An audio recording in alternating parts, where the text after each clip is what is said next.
Hey everyone, I'm Army Gaming. Welcome back to my channel and welcome once again to Monster Legends. This is going to be the last video where I'm taking on opponents that are way out of my league, opponents that have way better runes than me. Right now it's a level 90 Ledovec with 3 level 5 team speed runes. That's honestly not too bad, but General Ingvar, he's level 110, he has 2 level 9 speed runes, there's no way I can counter that, and he also has a level 9 strength rune. Now unlike all the other videos you saw where I was going against people that had all speed runes, I unfortunately don't have that option right now, so I have to go with the next best thing, which is where one monster has at least one strength rune, and this is very unfortunate for several reasons. For one, the General Ingvar is ranked, which means he does way more damage against a level 100 monster than a level 100 Ingvar would normally do.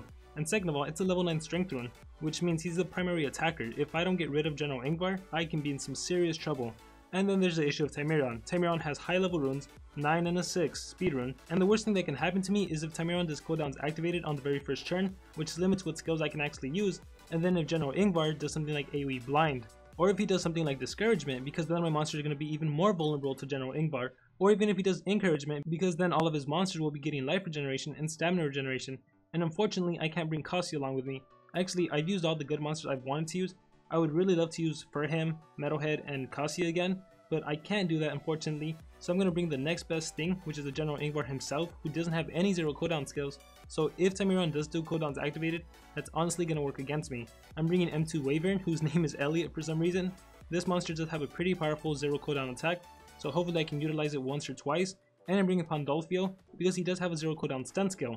And I'm going to try to mobilize General Ingvar. This honestly isn't the best strategy for several reasons. First of all, General Ingvar is tough, so there's a chance my stun can miss. And there's also the issue of Ledovec. Ledovec might immobilize me, and not to mention if General Ingvar actually does AoE blind, there's a greater chance of my skills missing. But like I said back in video number 1, sometimes as a player you're forced to fight in these wars, where you're completely outmatched and you really don't have the luxury of being able to pay those 5 gems to get the monsters you want, so you just have to go with what you have. In this case, it's Elliot, M2 Wyvern, Pandolfo, and General Ingvar. Let's see how it goes. I'm really hoping that Tymeron maybe starts off with something dumb, maybe like loop damage or space time, because then General Ingvar will go, and after Ingvar goes, he's gonna get rid of that effect. So let's just click fight and see what happens.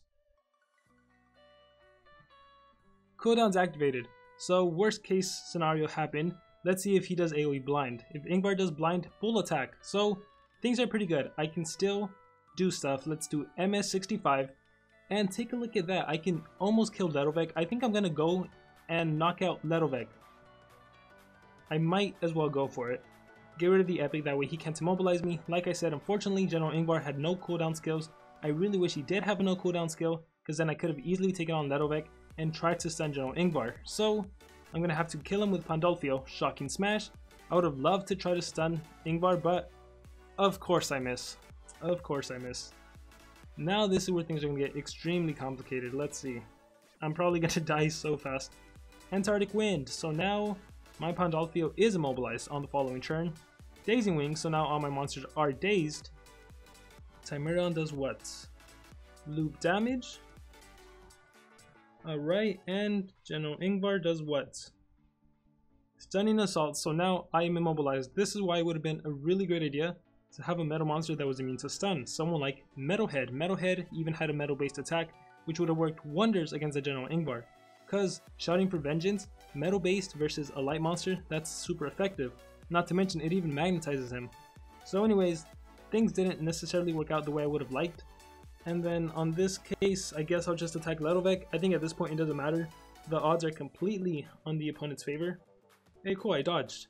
So let's see, look at how many turns he's getting in. It's Tymeron, Ingvar, Elliot is dead, Ingvar versus Tymeron and a General Ingvar, a level 110 Ingvar. So yeah, like I said, this was like not really an optimal scenario. If I would have had Metalhead, that would have been smarter. For one, Ledovec, he can stun and freeze, and Ingvar can stun. So Metalhead has an upper hand there in terms of not getting immobilized by stun. If I would have had Cassia, that would have helped out too, just in case General Ingvar did Encouragement, because Smashing Gleam gets rid of Encouragement. I'm still alive.